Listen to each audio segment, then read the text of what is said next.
Just start that music. It's a little loud. Welcome on in YouTube. You've come in at the proper time if you're seeing this video. We're having another episode of the TranScribeCast Redux, as I'm calling it, because this is like a new and renewed version of the TranScribeCast, where if this is your first episode, allow me to describe it. It is a podcast all about combating vocal dysphoria. Originally, the TranScribeCast was all about helping people with feminizing or masculinizing their voices, but I've realized something as I've had this podcast and a number of people. Whether they're voice actors, whether they're cis, whether they're trans, whether they're just an ally, whether they just want to overcome a stutter. Vocal dysphoria comes in many shapes and forms, and vocal coaches are expensive as hell. And as I always say, if I can, I will put 120% of this voice talent I have into helping out people with as many tips and tricks as I can for free. And today, I have two amazing people to talk about a wonderful topic with me. Finding that moment of inner peace. Last time we talked about goals. Last time we talked about not setting up an end goal and setting up small milestones and taking a break now and then and just admiring where you've come from and how far you're gonna go. But today, I want to talk about with my lovely friends Penny Senseless and Renetta Sheehan here about what that moment of I'm comfortable with how I sound now is like and how to reach it. But first, ladies, would you like to introduce yourselves? Sure. My name is Penny Senseless. I am a silly cat girl on the internet, and I play random indie games, and I love Twitch, and I have a wide network of fantastic trans VTubers that I know, Index included, and I don't know what else to say. I am a silly goober. An adorable goober at that, and my fiance. Yes, that is true. What about you, Renetta? Renetta. I am Renetta Sheehan. I'm a cybernetic cat girl. I'm also probably what you would call very much more senpai when it comes to trans people. I've been out for 16 years. I've been on HRT for like 14 of that. And my voice has sounded like this for a very long time, to the point where I don't remember what it sounded like unless I actually go back and pull the one recording I still have of it. Oh, You okay? Oh, I'm on the. sorry. I was just Yeah. loading one of my web pages reloaded. I thought I did. Well, then No, brings you're us to our fine. first topic then. Renetta, you segued us in perfectly to our first topic. Yeah. Do either of you have any experience with voice training, professional or otherwise?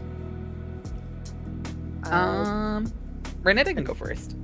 No. My voice is a bit of a strange one. It was kind of an accident. I'm probably on the other side of the spectrum. Like, I think, actually, for those of you who... Do you know Alice, Linazera? Yes. Index? Yeah. Yeah. She had the same problem. Her voice kind of changed on its own, and she's not entirely sure what she did to do it. I'm a little bit more cognizant of mine because I sing, and I've made music in the past. To the point where I've been offered recording contracts, but I didn't trust the people who tried to offer me them in the past and didn't. Maybe it was just anxiety that I wasn't good enough to. I don't know. But yeah. What about you, Penny? Apologies, I'm doing my little ADHD wiggles. You'll see me wiggle a lot, which is not a bad thing. I do like just the little wiggles. Yeah, so I am pretty much on the opposite end of the spectrum to Renetta. I've only been out as trans for a little over 2 years, and I guess I have a confidence about me that even Index didn't realize that it was such a short time frame when we were talking. It's like, you've been out for like, 5-6 years or more, right? And I was like, nah, I've been out for 2. I literally came to Penny and Renetta because I'm like, you both exude this like veteran energy of like comfort and zen that I could just admire. And like you both like have this energy of like over a decade of experience. Penny's like, nah, I've only been out for 2 years. Yeah. Sorry, Buttercup. That's so funny. Well, it's because I just decided, like, confidence, right? Like, I said, fuck it. Oh, yeah, language, sorry. Oh, no, you're perfectly fine. Fuck it. Okay. I forgot to ask in advance. Fuck it, we ball. It's like Where it's Liminal going Mark on always YouTube, says. right? So, The stream is marked as mature for a fucking reason. If you're not old enough to be hearing this kind of language, respect me, respect your mother, respect yourself. Get the fuck out of here. that's funny. Oh my god. But yeah, when I came out, I mean, I knew what I was. Well, I didn't know what trans was, but you know, I knew I wanted to be a woman way back to when I was like 12 maybe. So when I finally came out, which was only a little over 2 years ago, I was like, I've known this for long enough. We're just doing it. I am speed running this shit. I am going through everything I can as fast as I can. And that included voice training. So I started doing voice training a little bit before I came out. And of course, I played it off like, I just want to be able to do funny voices on stream, because I was already well, I hadn't started streaming at that point, but I knew I was going to. So, you know, you come up with rationales in your head for why you want to do certain things, right? My camera died for a second. Hold on. Oh, okay. Let me know I when you're wonder why good. my bottle just died. Oh, okay. Yeah, let me know when you're... No, I'm good. You're good to I'm go. good. Facial expression, I just thought you were having Okay. fun. Yeah, but for me, I haven't had any formal voice training at all. Everything that I've done is through feedback and social and like YouTube videos and whatnot. Obviously, everybody knows, you know, like Trans Voice Lessons is one of the biggest places for like getting introductory information for voice training stuff. Everybody knows the heat from fire, fire from heat, and all that kind of stuff. I actually don't. No? Okay. No, So I've a lot heard of many people say do. that. Really? Oh. I've heard many it's people actually say that. I'm like, I don't know the source. Yeah. Well, that's the source of it, if you weren't aware. Oh. But it's like it's a great beginner source in some ways, but also it's very technical in a lot of ways.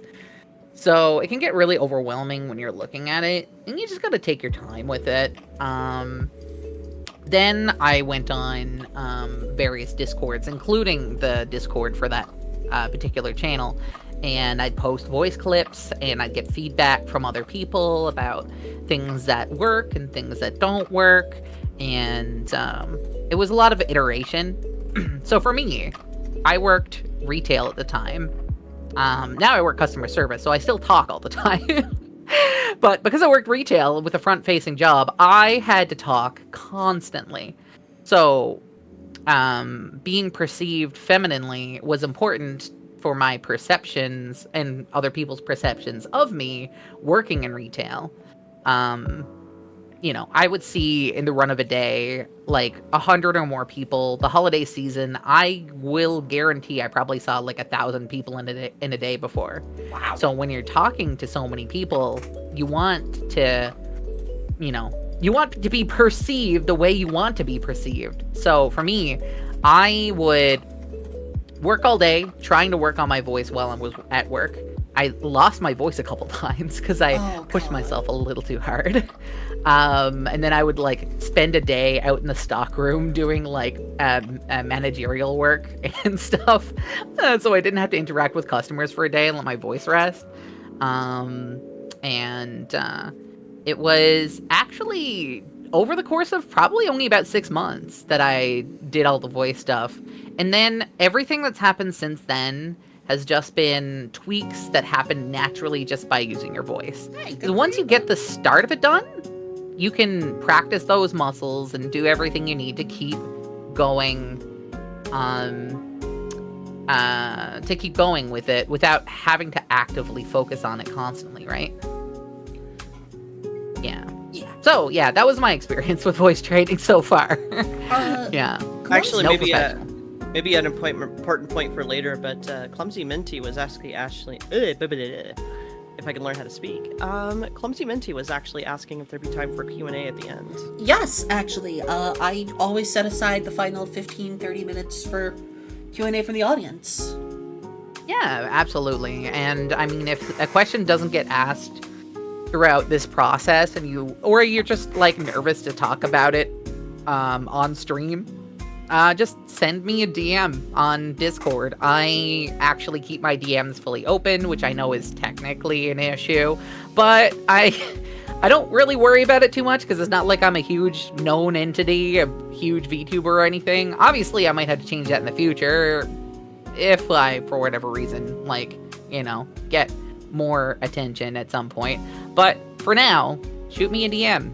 It's Penny Senseless on Discord too, so you can just shoot me a message and I'll do my best to answer when I can. Yeah. Also, Penny is progressively earning more scary fiancé privileges, as her fiancé is a military veteran. I'm confused as to the relevance of that, but well, with you having your emails be open and stuff. Oh yeah, I guess. But I don't know. I don't know that I'm actually that scary, to be honest. I mean, you're fine. You're fine. And Lou always says she has scary mom privileges, so I'm somewhere in the middle between these two, where Renetta kind of like stumbled into it, and Penny like had a lot of dialed people, in. Yeah, dialed in with a lot of people to help out in the community.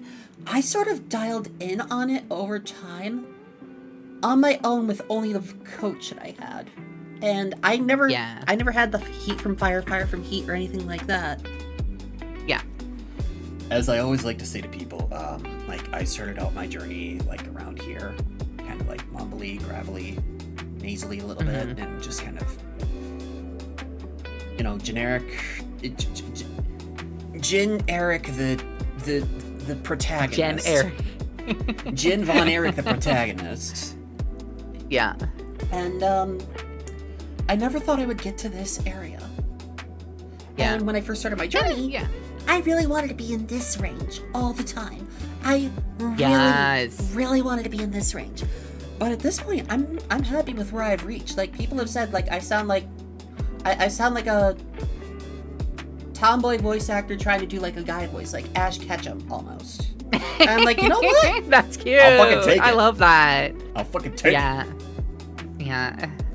And I mean, I get that. Sorry. No, you're perfectly fine. Goku's Japanese VA is a woman, so Yeah. There's a shocker for those of you who didn't know. I mean, honestly, my favorite VA is Luffy's VA. For you One Piece fans, Luffy's VA is a woman, and she said that her career has started with voicing Luffy, and she wants her career to end with being Luffy. So once One Piece the anime is done, she's retiring. That's cool. I like that. VAs that are dedicated like that are treasures. Yeah. Back on topic. I mean, if you want to keep your low end, you also have to keep using it too. Like, when I was doing voice training, I was adamant that I didn't want to use any masculine voice at all, and I didn't use any of it. Same. And now I can't get down there anymore. Like, if I wanted to get masculine voices, because trans people like to use it as a party trick. Like, let's be honest, it's funny when, you just break out, like, one of those voices, and... It's hilarious to torment telemarketers with it. Yeah. Like, I used to do, like, a fake wrestler voice, and now it just sounds so terrible when I try to do it. Because, like, I just don't have that depth that I used to, because I got out of, like, that, like, deep chest voice, and, yeah, it's kind of interesting. So that's something to definitely keep in mind. If you want to maintain variability, then that's something you have to practice both the highs and the lows, right? Yeah. No, definitely. I mean, the voice box is a muscle. And if you don't train it, it doesn't do anything for you. Yeah. So... And let that be a lesson as well. What Renetta says, it is a muscle. Yeah. Treat it like a muscle. Do not start your journey going for the 500-pound weights at the gym. Yeah, that's true. You start you start with the small weights. Yep. And when you find yourself starting to have a sore voice, rest your voice, honey. I lost my voice at least once every 2 or 3 weeks because I was stubborn. And it didn't do me any favors because, like, when my voice was, like, hurting and I had to use it because there were sometimes I had to speak, I sounded gross and gravelly because, like, that's what happens when you're sick or your voice is strained, right? And I know exactly what Minty's talking about with the Kermit phase, if you want to talk about that at all. Oh, yes, please. And I'd love to hear, like, I'd love to hear what your tips and tricks are for training, if you have any, or what your advice is for aftercare and all that, because I have my own tips and tricks, and I have my own methods for caring for your voice. Yeah. So, I mean, like, doing actual exercise and stretching before you start to do any extenuous training is super, super good. I never had that, Minty. I've heard that before, but I've also heard people do it intentionally. So if you go to do a Kermit the Frog impression, the first thing that happens when you go to do that is you raise your larynx. So, like, one of the most important parts of doing voice training for voice feminization is reducing the size of your vocal cavity and, you know, adjusting the spacing of where your tongue is and making yourself have a smaller mouth space. And there's a lot of, like, physicality to it. So if you do, like, a Kermit the Frog impression and you hold your fingers gently over your throat when you're doing it, you can feel your larynx rise, and it gives you a physical sensation that you can use as a reference point as to, this is a thing that moved when I did this. How can I manipulate this myself without trying to do an impression? And, like, that's kind of what I get when people talk about that. Like, they do that as a way of, like, feeling the physical sensation of their larynx, and that's not a bad thing. I feel like doing that and then taking that tight feeling that you do when you try to do the Kermit the Frog voice where you're forcing it out, like, hold your fingers there, try to keep your larynx where it is, and loosen your throat. Get those tight feelings out, and don't try to make that impression. Just see how much a difference your voice sounds just with your larynx raised, and go from there, right? But that is a valid phase of, like, working on voice for sure. I legit have never heard that, but then again, I'm perfectly fine doing a Kermit the Frog impression. Yeah. Kermit the Frog here. Kermit the Frog here to talk about pistachios and how it's not easy being green. Yeah, but you understand what I was saying though. When you did that, did you think about where your larynx was and, like, how it raised when you were doing it though? Not intentionally. Yeah, right? Like, it just was there. Yeah, yeah, exactly. It's there. But if you do it now, like, just go to do it, but don't speak in the voice, and just feel the larynx rise, and, like, you can use that as a reference point to feel what it's like to move that physical part of your body, right? I can't actually feel it, but I just... preparing to talk in all sorts of different tones, but I can't really feel anything moving. Yeah. Well, I mean, there's a lot... That's another thing to talk about with voice training, too, right? So one of the important things that I find with that is there are so many different ways to do it. My focus on voice training was a lot about the physicality. It wasn't about trying to... it was more so about what structures do I need to manipulate physically in my body to make the sounds change. Like, focusing on tongue position, focusing on mouth size, focusing on moving my larynx, focusing on... consonants and vowels. Yeah, so, like, there's a lot of different parts that I focused on that might not work for other people. Some people can't think about the physical structures. Some people have to do it through imitation. I never used imitation once when I was doing voice training. Really? That was one of the tips that I got. Yeah, they were like, find a voice that you really like and try to imitate it. And I was like, I don't really want to sound like any of those people. I just want to be me, but feminine. So I didn't do any imitation work. I just did me, you know? And I feel like, my voice is not like the peak of femininity, but at least it gets me where it needs to be, and I don't get mistaken for, somebody who's masculine presenting at all anymore. I think maybe once in the last year, but yeah. How are you, Renata? So, I guess so. I was in the military for 10 and a half years. And for me, like, I guess I was forced into kind of being athletic. I'm a very clumsy person, so I'm not naturally athletic. But because you're in the military, you have to do physical training and you have to do all kinds of other things. So when my voice changed, basically, this is kind of how I've reverse engineered what happened. I was in really good I was in really good, like, at least in the sense of, like,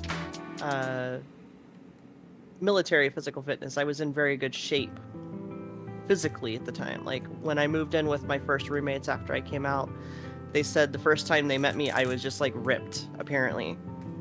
So it's that, which might have been awkward at the time, considering I was transitioning, but,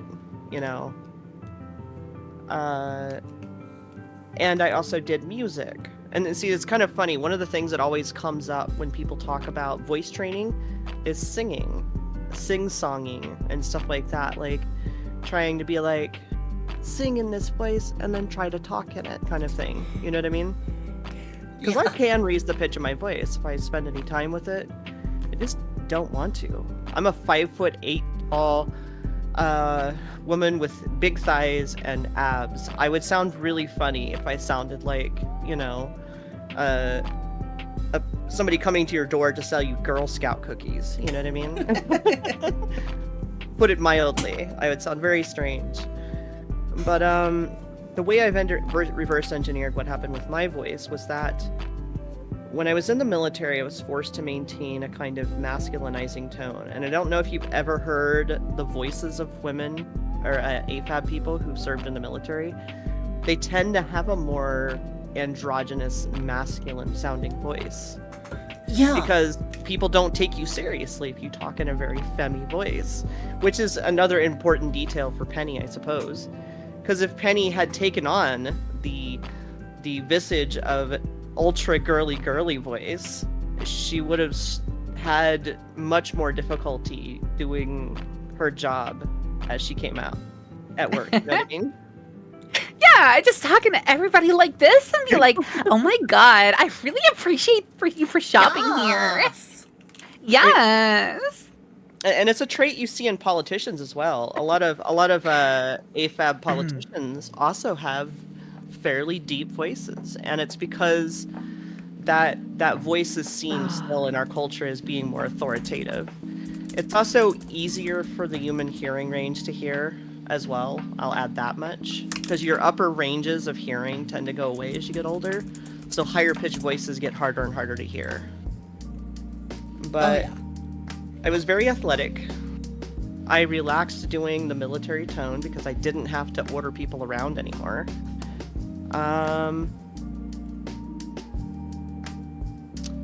But basically the combination of the two things. So what happened in my situation with my voice being an accident, I relaxed doing the military tone. And for a while I talked in a slightly higher pitch, and combined with the fact that I could sing, before I came out, I could already sing kind of close to the basically I would have been considered a countertenor before I came out in my singing range. I was an alto. Yeah. Well, yeah, countertenor and alto are basically the same, relatively speaking. Like alto. I have no idea. I've never heard of what you said before in my life. So, countertenor. I'll have to look that up. Yeah. So a countertenor is in relatively the same frequency range as an alto. So I was already hitting those ranges singing, and then I just got drunk one night. And because I had spent so many months straining my voice singing higher and higher registers, I woke up in the morning and my voice sounded like this, and it's just been like this ever since, basically. But that there was is obviously hilarious. things I was doing. I was singing and I was doing physical fitness. And so like one of my techniques, one of my kind of secret tricks you were asking about, is that I do cardio before I do any heavy duty voice training, because the same hormones and chemicals and neurotransmitters that circulate through your body during a workout also affect your throat muscles because they are muscles. I should look into that. I definitely need to get into cardio for multiple reasons. I want to lose some weight. I want to, expand my lung health and all that. Yeah. Need to be able to hold your breath for longer for any particular reason, ooh. Ayo. But yeah. Because at some point, like, also, too, like, and these, see, another thing, too, to consider is once you were so fucking silly and wiggling. Oh my god! Wow. Penny, I want ADHD to give Index a super head pat, an ear scratch. Wow. Because you're just wiggling. That's so around. funny. Careful you I've don't get also a been paper cut. wiggling when y'all are talking, so I can't say much. But Love it. but yeah, like a lot of my techniques have just been like random things that I picked up over the years. Like, so like I didn't know that this was a thing until later. But do you know how to lift your palate in the back of your throat? The one between your nose and your mouth? Yeah. Nope. So when you smile, you lift the palate in your mouth in the back. And that changes the way that your voice. And see, I'm gonna try to overcook it a little bit. I see what you and see mean if you now. can hear the difference. So if you put your fingers on your cheekbones, kind of just like a little bit under, like the peak of your cheekbones under your eyes, those muscles there, when you pull on them, the smile muscles, it pulls the palate up in the back of your throat. Oh. And this is exactly what happens to your voice when you pull the palate up. And you can hear a difference, can't you? Slight. I'm not I changing the certainly pitch of my voice at all. I'm just pulling the palate up. Oh. Um, You learn something new every day.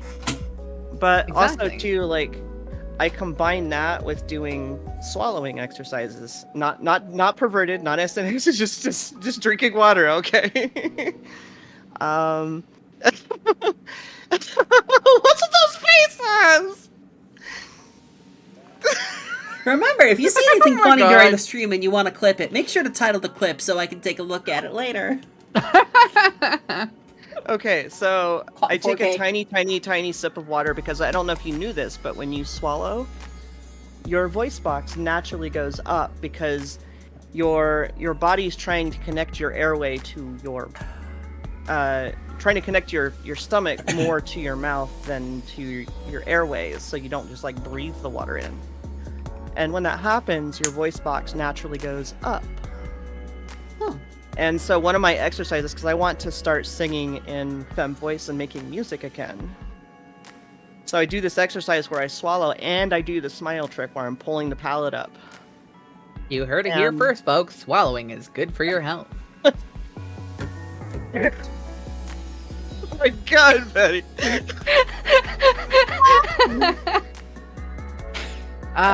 Sometimes I can help it. Listen. I mean, it's true, but also... But Renetta, Better than choking, yes, agreed. with Yeah, what you agreed. just said, that makes sense when people say, "Can you hear me smiling? Can you hear me smiling while I'm talking?" I'm Yeah. smiling right now. Yeah. I mean, can you hear me? When I'm talking like this, like, you can see my model is smiling, but, you can hear the smile in a person's voice too, right? Yeah, you can also hear my Yeah. smile when I talk about how Archangel, beautiful come and in. adorable my fiance is. Hey! Okay, anyhow. I was just demonstrating a point. And let me harken back to a topic we were talking about just a little bit ago as well. Hi, About Archangel. proper health and training and like tips and all that. Oh, hi, Mark. Oh, hi, Mark. Hi, Archangel. Thank you for Hi, following. Mark. Like I always say, my personal method was going through scales constantly and monitoring my vowel and consonant sounds. That was like my main method.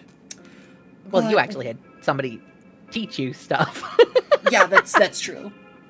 Yeah, Like, I did I'm- not. I'm able to now go 1, 2, 3, 4, 5, 6, 7, 8, 9, 10, 10, 9, 8, 7, 6, 5, 4, 3, 2, 1, without having like any steps in between. Like I'm able to do a proper full do re mi scale up and down without stopping, so to speak. But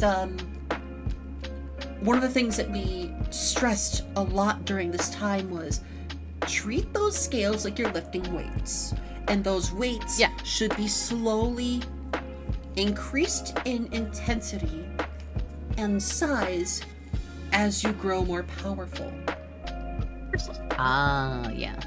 Like you were not going to go into the duration. Yeah, that's to true. increase your endurance as well. You're not gonna you're not gonna go into your voice training like immediately grabbing the 500-pound weight and going for 5 hours. You're gonna want to do maybe 30 minutes of just scale practice, and that's it for your first day. Yeah, for sure. And, you know, one day you too will be able to torment every single telemarketer on the planet. Yeah. But another thing to be aware of is, like Penny said, rest. If you feel the strain in your voice, rest. Yeah. Feeling a slight amount is okay in terms of like tension, but actual pain is a no-no. Yeah. Just stop. Warm That's water. the same with going to the gym as well. Exactly, Renata. Warm water, tea with honey. Hi, Senpai. Thank you for the care package. Yeah. Because when you're doing things like this, oh sorry, go ahead. If you overstrain, you have a risk of developing vocal polyps, which are essentially scars on your vocal cords that will permanently damage them and can only be removed through surgery. Yes. Oh, fun. Vocal surgery has risks of potentially harming your ability to sing and things like that, or actually just injuring your voice in general. But that's one of the things that scares the hell out of me. It's like people are like, well, I'll just get vocal tract shortening or something like that, like the surgical method for voice training. And you realize that you have a significant risk of losing your ability to sing and do other things without causing harm to your throat after having that done. You have a risk of scary. Long-term medical issues. You have a risk of death. You have a risk of bankruptcy if you're in America. That's with in America, yeah, that's true. Well, most places in America, you can't even get the vocal cord shortening. Usually, you have to go to Asia or Europe to get it done. Yeah, it is not. Yeah, it's not something that I deem as viable in my mind. There is one form of surgery that is doable if you want to sing, but if you cough once during your recovery period, everything you just worked for is gone. Oh boy, that is true. Yeah. As an asthmatic, fuck that. Yeah. As somebody who has severe allergies, fuck that. Yeah. Oh yes, you must not cough for 8 straight months. What? Yeah. But also, here's another funny thing too. I know this is gonna sound kind of strange, but seriously, people, sing in the shower. Sing in the bath. Because if you do, you will be exercising your vocal cords, and the heat that your body is absorbing from the water will help keep the muscles relaxed and loose. I was actually going to make a point about that. Yeah. So, so when you're doing voice training and all that kind of stuff, you actually should use room temperature water and even if you're doing like today, us talking here, you shouldn't have an excessively hot or cold beverage, because that actually will tighten or loosen muscles more than you want it to be. You want them to be in a more neutral state. You want to keep that as even keel as you can. So drink room temperature water when you're doing training. Don't go with the refreshing cold beverage. Get that after you're finished, sure. But while you're doing training, room temperature water. Yeah. I'll be honest, I don't keep up with that one very much. Because I tend to have either, hot tea or ice cold drinks when I'm taking my bath. Because I take Yeah. drinks up to my bath with me, and it's not just that I'm just like lounging in the bath and drinking fluids. Yeah. It's more so that I have them there to like keep my throat like nice and moisturized so that I'm not drying my throat out and making things worse. Yeah. But you're not actively doing voice training in those moments, right? You're mostly No, doing. I am. Okay, well, When I'm you not in a shouldn't. voice when Sorry. when I'm not in a voice call with you, I'm singing the whole time. Yeah. The angry wife is about to be activated. Wow, honey. Don't you- shouldn't don't- be doing that? Yandere wife mode active. Don't you mean beautiful blushing bride mode? Hey, no. Be good. So fucking Oh adorable. my god. So we've hit the Maybe, 30-minute maybe. mark. Allow me to change the subject from our first topic and Sure. go into the second main topic of today's episode. Fire away. When was your aha moment? Ah, that's pretty valid. When was the moment where you were like, I'm fine with where I am in my journey. Like, I can I can go higher, I can go lower, I could do this, that, or whatever, but I'm fine with where I am. Like, So, for example, sorry. yeah. No, you can go ahead. For example, with me, I spent 8 months voice training to get my voice into this range and be like, I want to get it into this range all the time so I can never sound masculine ever again. But over time, I started to feel a little more relaxed in this voice, and maybe 4 or 5 months after that, I was like, I'm chill with this. This is me, and I feel comfortable with it. Yeah. So when was that moment for you both? I'll leave Penny to that one first. Okay, for sure. So for me, I had a lot of hang-ups in getting to where I am in terms of my voice.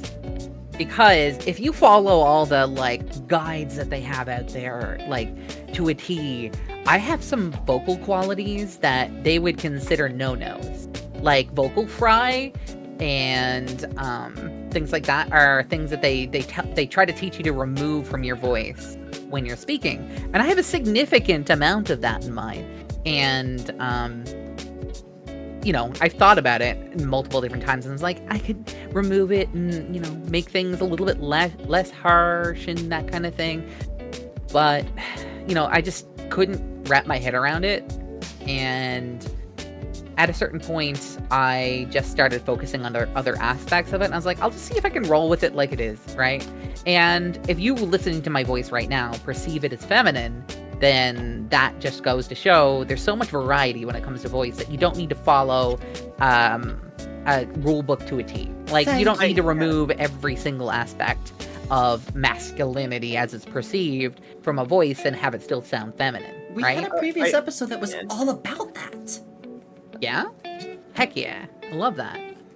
I do have a slight add to that. Yeah. The bias against vocal fry and feminine voices also has an unfortunate origin in misogyny, in people trying to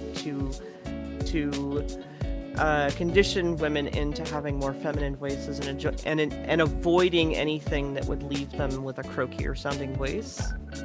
So like the advice against people doing vocal fry probably doesn't actually come from a scientific position about it sounding more feminine or less feminine. No.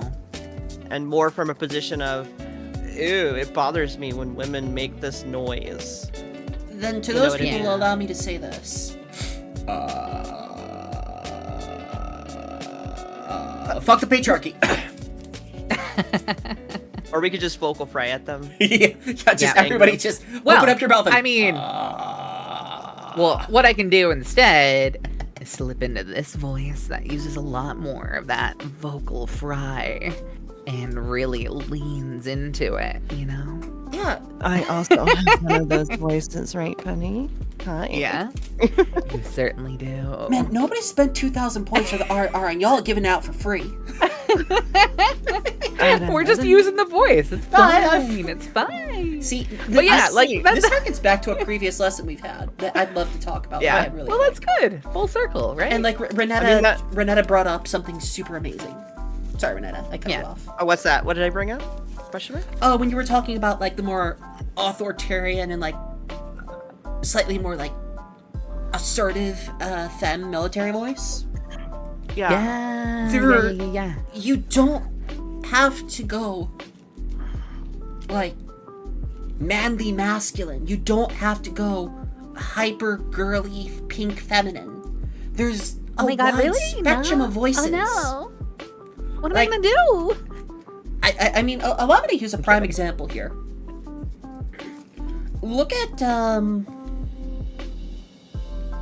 Scarlett Johansson and Margot Robbie, for example. Two big names in the industry. Two big names in Hollywood's industry. Do they sound the same? Yeah. No. But would you say they both have a feminine voice? Yeah. Now, to the people that say, "Oh, I want to get a female voice," what do you mean? Don't look at it like I want to get a male voice. I want to get a female voice. Look at it as I'd like to sound a little more like this range, or I'd like to go a little more for that range. Mm-hmm. And understand that like you can have a more authoritative, assertive feminine voice, like Miss Armstrong from Full Metal Alchemist, or you can have a more feminine leaning male voice. There's and also too. Oh, sorry. Okay. I was gonna say too, like also like there is a lot of variance in voices amongst just cisgender, AFAB and AMAB people. Yeah. That like, as long as a person, at least for my ears, as long as a person makes the effort to, as far as trans people, to feminize or masculinize their voice, I read them as masc or femme. The fact that we as a culture have been conditioned to see certain kinds of voices or as masc or femme is itself sometimes part of the problem. Because like those girls you see on TV who have like the very anime-esque voices. Yeah. Wait, have you ever heard their voices when they're pissed off? Oh yeah. They don't sound like that. Yeah. They don't sound like that. That harkens back to our lesson for today. That harkens back to the entire topic of today's episode. Yeah.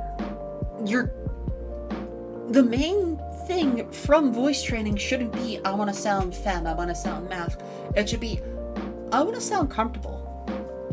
Yeah. I want to sound that's comfortable. That's totally fair. Yep. Yeah. Like, if you are comfortable with the way that you sound right now, and you don't care about perceptions, and you're focused on getting things to a certain place for you, then, once you get to that spot, you can stop.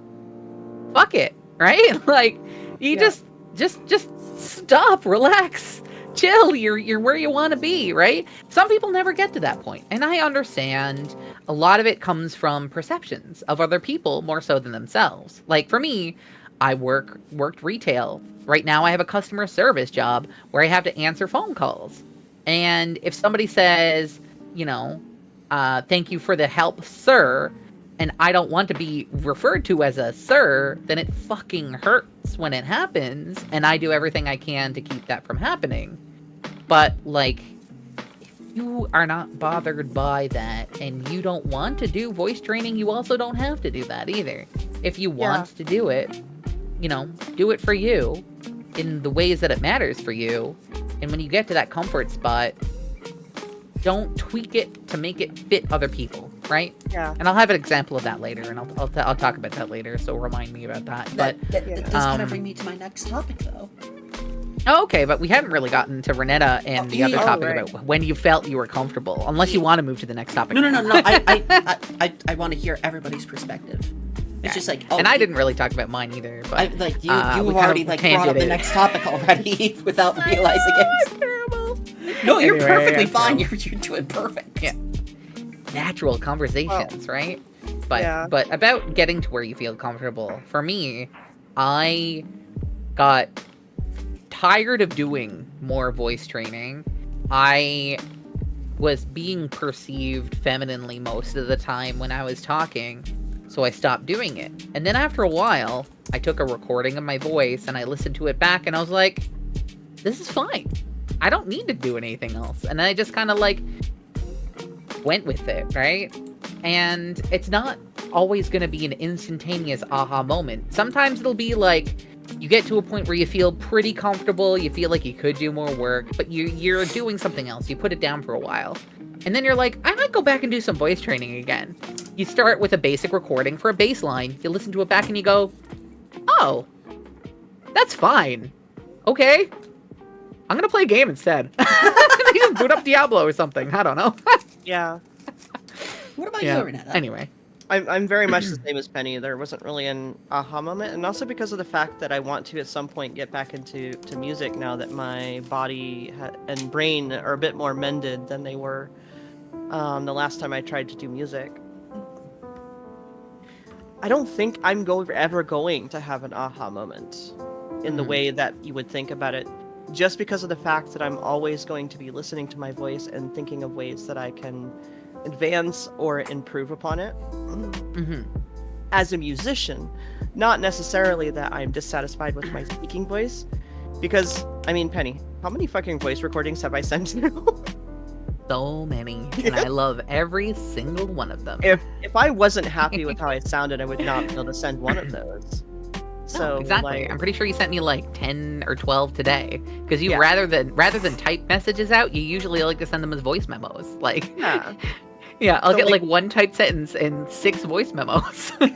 Yeah, so like your voice journey doesn't necessarily have to be one of specifically the aesthetic of your voice or Yeah. the utility of your voice. It's really up to you what's gonna make you happy. And this applies to anything in life. If you're doing something because you're concerned about how other people are gonna see you, you're gonna be miserable doing it. If you're doing it because you want to do it and it makes you happy, then it's going to be a lot easier to keep up with it. You know what I mean? Yeah. Anywho. Yeah. Yeah, that's it. Then Natural allow me to progression to the next topic. segue in, as you both have like slightly touched upon this. The Also, I main goal periodically nuzzle against is what was that? Penny. It looks like I'm nuzzling up against Penny sometimes, and I lean over to the right. Or Then I earlier, shushed your you. I was model like, disappeared, and I'm like, "Where'd you go?" And you just pop over behind Penny. Anyway. Though, I suppose my next topic, or not that I not suppose, we've talked about how you want to find that zen, you want to find that comfort, you want to find that area where you're like, I'm just happy with where I'm at, and I didn't realize when it happened, or I realized when it happened, and maybe I want to do some more effort on it later. Maybe I don't. But let's talk about the ugly side of that. Let's talk about like even professional voice actors, or like even trans folks that have like been doing this for 25 years or so, will sometimes have days where dysphoria rears its ugly head. Yeah. How do you combat it Absolutely. when it comes up?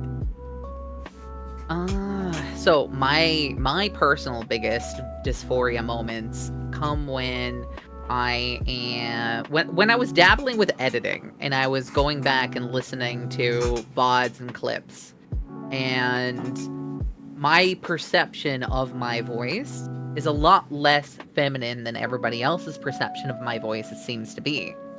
I'll hear my voice back sometimes, and I'll just be like, how do people perceive this as feminine? I don't understand.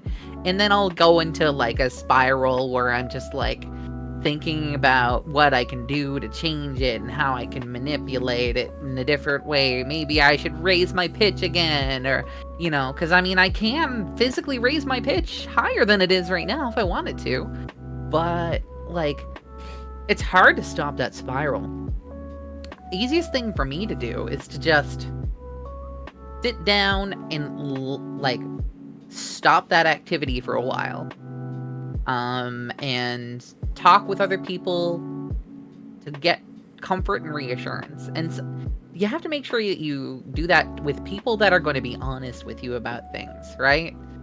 Not everybody is. Sometimes you'll get the people who are like, oh, it's fine, don't worry about it. Like, oh my god, it's perfect, it's fine, don't worry. For the longest time, what I would do would be anonymously posting my voice clips in certain discords where people don't know me, and being like, hey, how do you perceive this voice? Do you perceive it as masculine, feminine, like whatever? And after they comment on that, I'll respond and be like, what do you think I should do to tweak this to get it to where I want it to be? That's awesome. That's smart. That's a good way to go going about it. And sometimes the honesty might sting a little, but it can help out. Wait. What?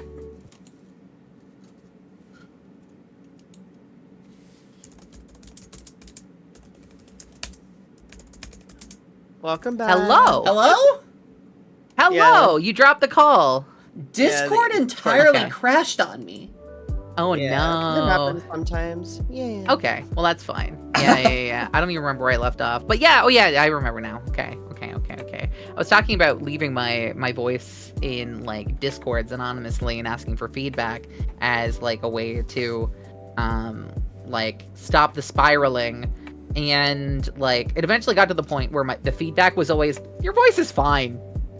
Like, I was like, what do you mean it's fine? It's not fine. I have to change it. I have to tweak it. And then I'll talk to like a friend, and they'll kind of reassure me. And you know, it's hard to stop the spirals though. Like, you have to stop doing the thing that started the spiral, shift your attention, and get reassurance. And that's about all that I can do personally to stop it. The last time that I posted my voice to a Discord channel to get voice feedback and that kind of thing was only 4 months ago.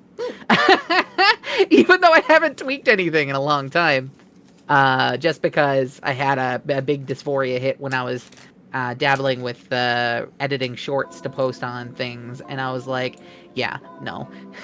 No. But I'm better now. Anyway. Let me ask Renetta then.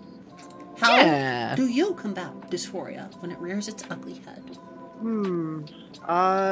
Let's see. I eat like 2 giant bags of Doritos and 6 monsters. Drink 6. No, I'm just kidding. Honestly, it is difficult to deal with, but at least for me at this point, I've been out for so long that I've just kind of learned to distrust that inner voice of mine. And I just kind of... There's very few times where it stops me anymore. So it's not so much that I don't know if I would say... I mean, I guess I've just gotten used to the fact that I have, like, that negative dysphoria voice in my head. But at the same time, like, I also look at my voice in the same way that I do my body. You don't just like work out and get strong and then just stay there forever. Your voice has a health bar just like the rest of your body. And if you don't take care of your voice, it's not going to do well. So I exercise my voice the same way as I exercise the rest of my body. And at this point in my life, even though I feel dysphoria sometimes, and I stop and think, and it's like, ooh, God, that stream of mine, my voice sounded really deep, and it made me kind of feel dysphoric. I don't linger on it, I guess, is the thing. And I guess that's also part of the thing, like, a lot of trans folks are also very neurospicy. Yeah. A lot of us are neurospicy. Divergence. And so, like, it can be really difficult sometimes, and sometimes you just can't do anything about the negative self-voice. And you have to find the other things in your life to help you manage it. Like, and this is another thing too about voice training. If you are stressed out all the time, your voice training is going to show it. Period. This is true. So, self-improvement is like a big component of me dealing with dysphoria, because I'm like, well, I sounded really bad in that one stream, but I'm working on it. I'm maintaining myself, so it'll be okay. You know what I mean? Yes. Yeah. And one of the ways that I have found to combat dysphoria is maybe sometimes listen back to something from a year or 2 years ago, or me from 3 years ago, some of my recordings from before I was a VTuber, or better yet, just say, you know what, fuck you, negative voice, fuck me, I'm gonna do this out of spite. I had a computer crash a long time ago, and I lost all of my old voice recordings, so I actually don't have old me voice. I do, and it's only musical performance. Yeah. The only copy of my old voice I have is my old music that I used to sing. And it's really weird listening to it.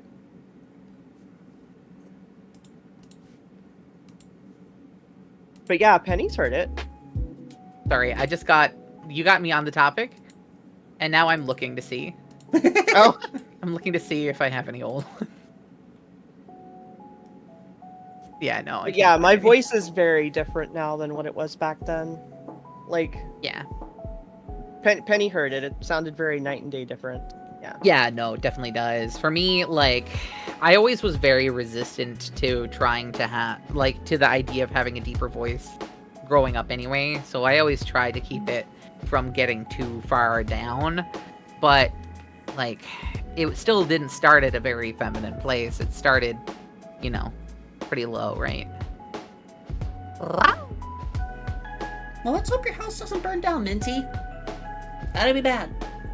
Yeah, your house is not allowed to burn down. Not allowed. No, certainly not. Well, I've learned to take proper care of my data now, after my previous drive crashed, but, like, you always think that your computer is invincible until it happens to you, and you go, No! I just lost, like, obscure indie music that I can't even find anymore that I had to get from MIRC download servers. And if anybody's familiar with that, that is not modern tech, that is not recent music, and those bands are long dead. Jeez.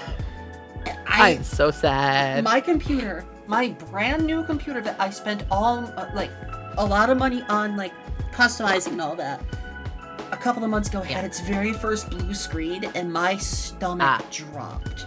And I know. Mine blue screens once every, like, 4 or 5 months, and it always, like, makes me so anxious. But, like, and I don't know what happens. I have this weird issue where my computer, like, for, like, 2 to 3 seconds, just, like, gets really choppy and slow for a few seconds, and then it's fine. But it happens at least once a week while I'm on stream, and I don't know what causes it, and it drives me absolutely crazy. But it's been like that for like a year, and it still works fine, except for that. So I'm just like, I'm just gonna keep on rolling. And after it happens while I'm streaming, I'm just like, sorry, my computer glitched. Everything's fine. Yeah. Yeah. Oh, let me. God, Minty. Hashtag ad for Linux.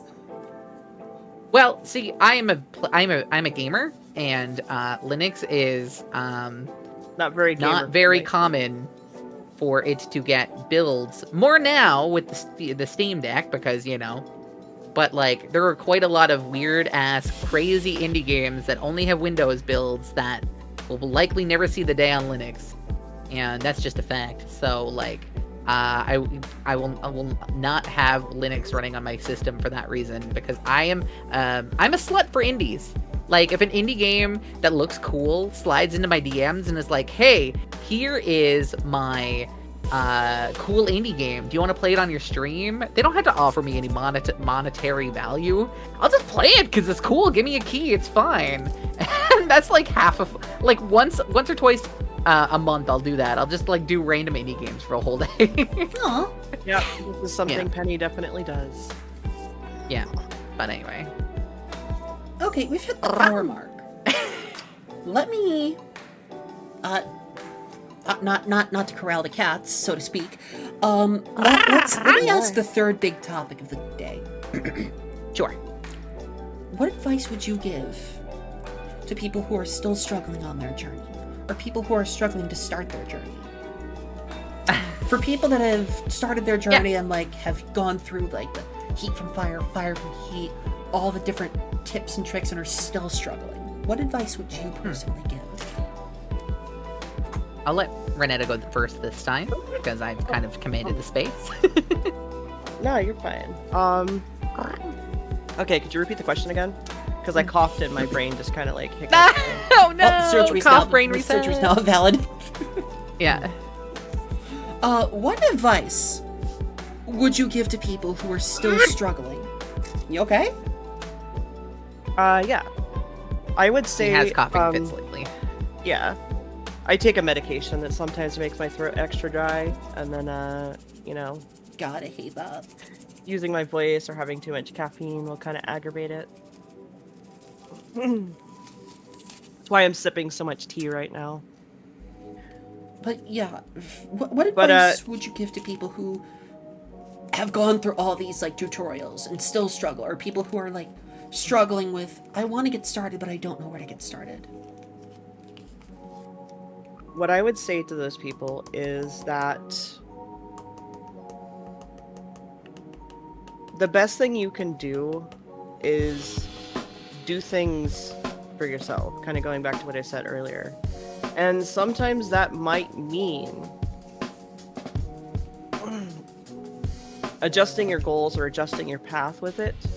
Because sometimes the thing that really screws people up when it comes to voice training is to not take it progressively, to try to go for some kind of goal. And unfortunately, when it comes to voice training, setting goals for yourself doesn't necessarily work. All you really can do is step back, kind of reevaluate, figure out what it is you need to be happy, and maybe make smaller steps towards getting there. Like, Which was the previous podcast. yeah. Make smaller steps towards your goal. Like, you know, I mean, it goes for anything in transition, like Penny was implying. That, you know, if you can't jump to this hurdle yet, well, deal with the little tiny ones up close. Like, one of the simplest things you can do for yourself, you know, trying to do voice training, is just try to pay attention to your voice and recognize when gender conditioning is kicking in and making you talk in a certain way, and just try to focus on not doing those things. Because, like, how everybody else interacts with and perceives their voice is going to be different. And this goes for everything in transition. But sometimes just deconditioning your voice is the first step. It's like you spent your whole life learning how to talk, and now you're relearning how to talk, basically, in a way. That makes a lot of sense. And it's like that with anything for transition. You're relearning how to be yourself because you've been masking your entire life. Yes. So Or many you've been masks. femming your entire life. That was a good one. Ah, yes, I see. Oh, fuck. How do I ban myself from no. making a joke like that? Slash I ban appreciate idiot. that joke so much. That was good. All right. Good So, advice, Rachel. yeah, no, I agree. For me, a lot of the things that I learned really quickly when it comes to doing voice training and things like that is that there's no one book to follow. There's no one technique that can get you where you want to be. And everybody, like you know, yourself, has different ways of learning things. I talk to people about voice training, and sometimes it confuses the hell out of them because I talk about physical structures in my voice and being aware of the physicality of it, whereas for some people that makes no sense, and their awareness of their physical body is not to the same degree, and they can't conceptualize those things. When I talk about, you know, adjusting the tongue in your in your throat, reducing your oral cavity by having your cheeks pulled in. They're like, I don't know how to do that. I don't know what that's all about. And I'm like, fair. That's not the way you learn voice training then. And that's fine. Like, for me, one of the most valuable things when I was going through and doing it was listening to other people's training.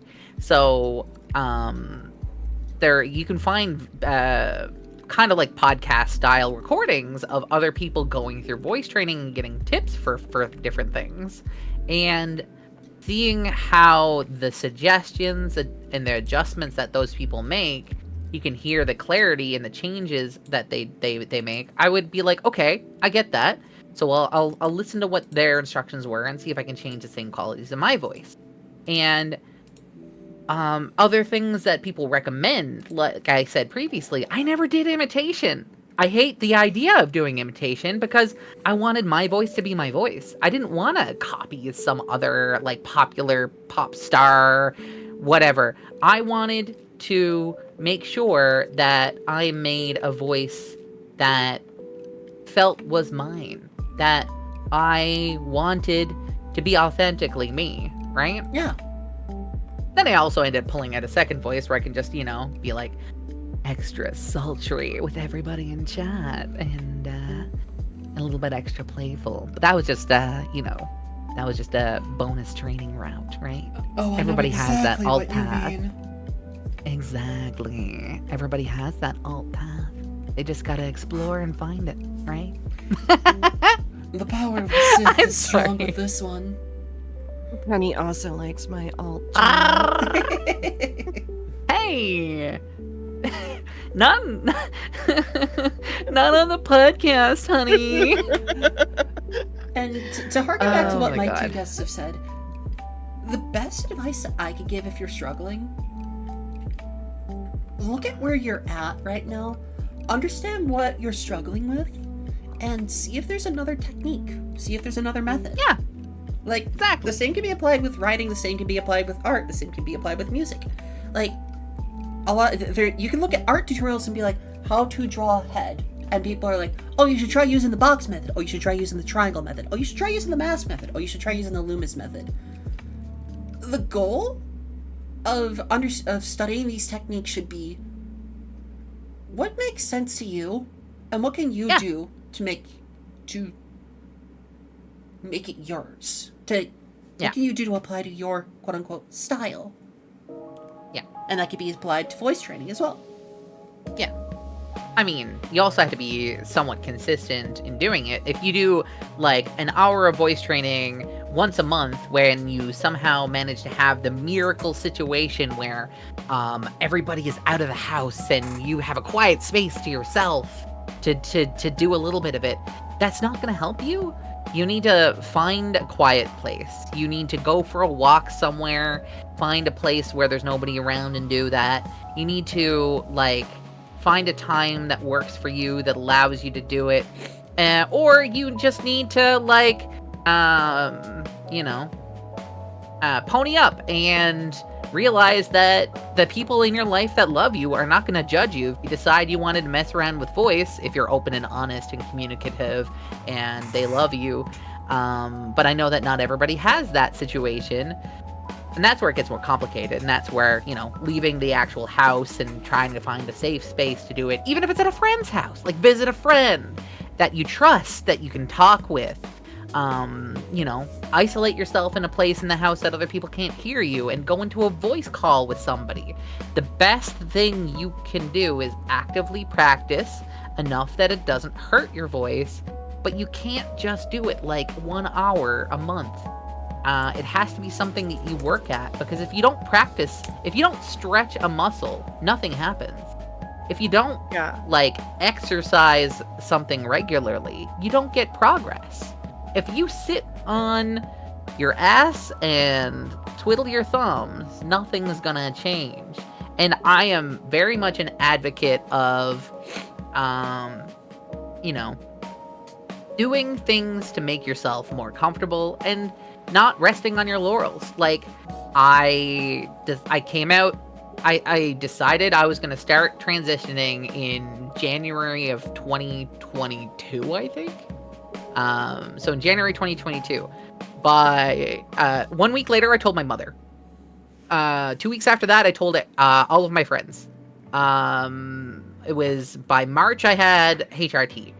And I know not everybody can follow this particular thing, but in December, before I started transitioning, I started voice training, and I kept doing it throughout the entire thing.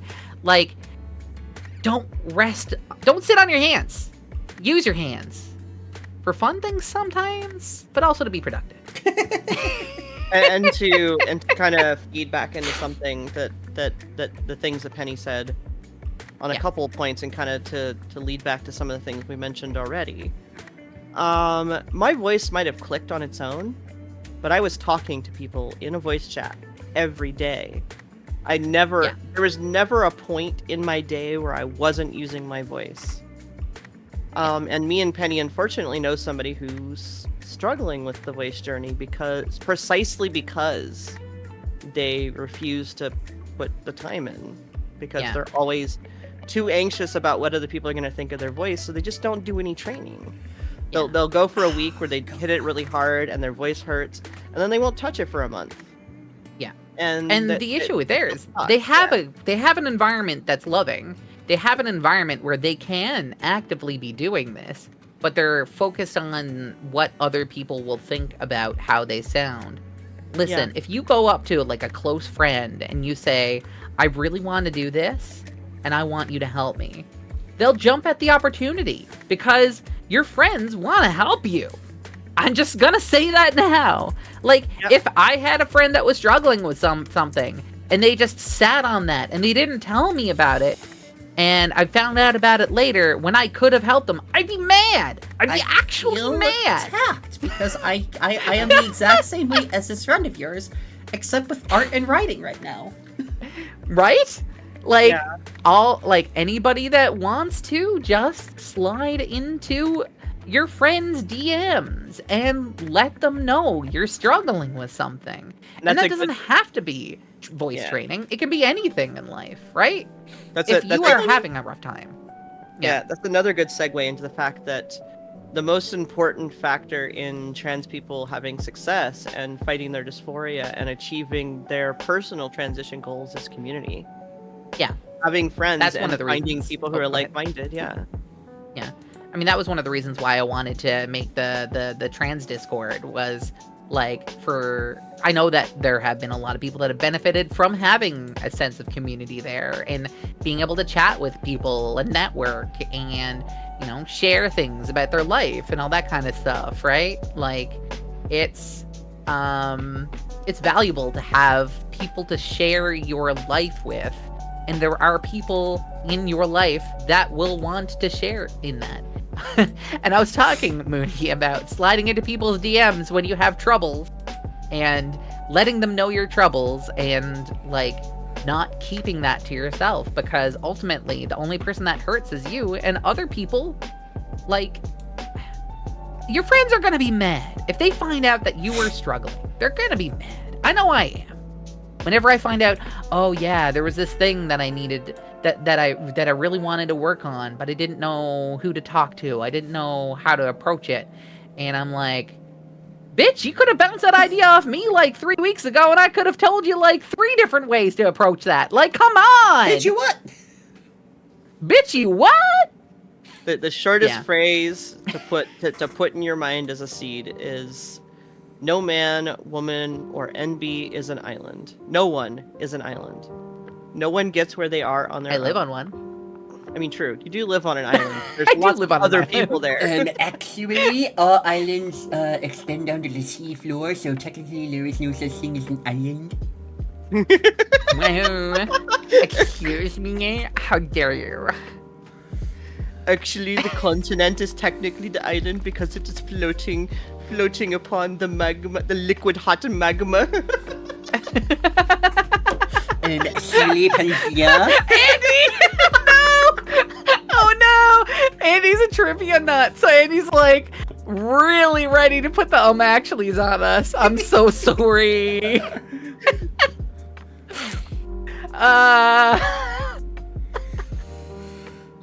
No. But in all okay. seriousness, yeah, understand that your community is here for you.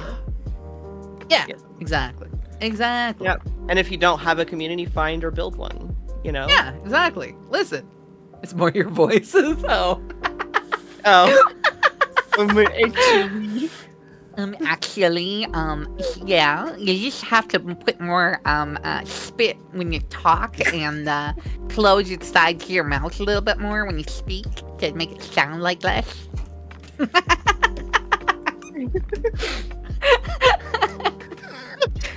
Sorry. Let me I can open get up the silly. floor to Okay. anyone that wants to ask questions now. We've been talking for Yeah. over an hour. I think it'd be a good time to, if anybody has any questions that you'd like to ask at this moment, like you want to ask me a question, you want to ask one of my guests a question, you want to ask a general question, please. Yeah. We're open. Exactly. Maybe there's something And you if want to there are any- ask us that we haven't touched upon today. Yeah, it can be anything at all. At all.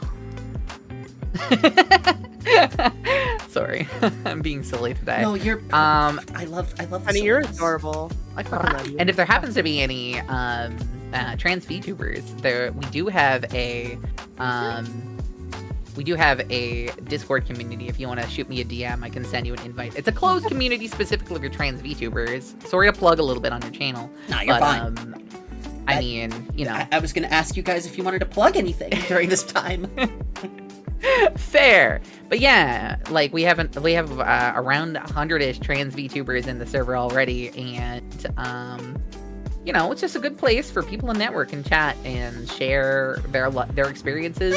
And also, very regularly, there's a hangout feast with like 10 to 15 people in it, like all the freaking time. No, So Diverse that Hearts happens? is another team that I'm a part of. Yeah. Also, This is specifically, yeah. Guys, Fia's my GF. My gob friend. Nice. I paused for a second. I was like, you make that joke with all your gob friends? Yes. Wow. Yes. Okay, so we did have a question. Yeah, we have a couple of them. Yeah, all right, so Let me see. Starting off with Ruddy. yeah. For any of you three, how do you find the motivation to keep voice training when you hit a proverbial progress wall? That is tricky. I did hit a progress wall probably about, it sounds like it wasn't very far in, probably like a month and a half to 2 months into doing voice training.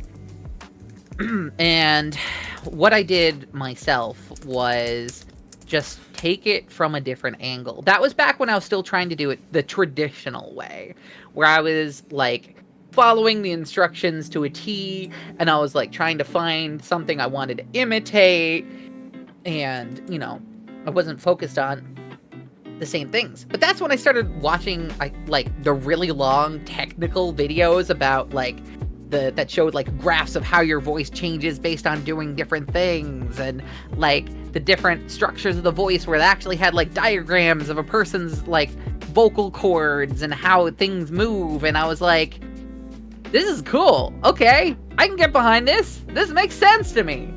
So like roadblocks and plateaus are usually caused by a lack of understanding or conceptualizing what you're trying to do, because like ultimately you can keep manipulating and changing, you just haven't found something that clicks with you the way it needs to.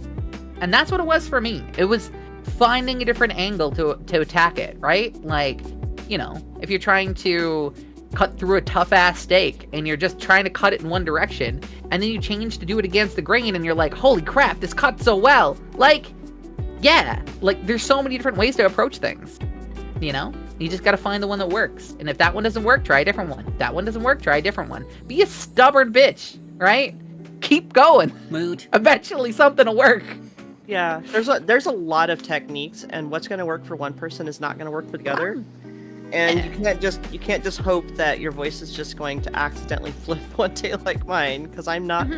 I'm the exception rather than the rule. But yeah, I was doing the work beforehand. I just didn't, because I mean, when I came out, it was 2010. YouTube was still baby YouTube, and there was stuff out there, but it was very, very at academic level, and just not at Works user for me, level. but Yeah, not for other people. I get that.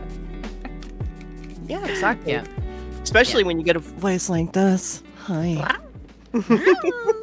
Hey, be good. But Mooney has a question as well. yeah. Unless you wanted to say a little bit more.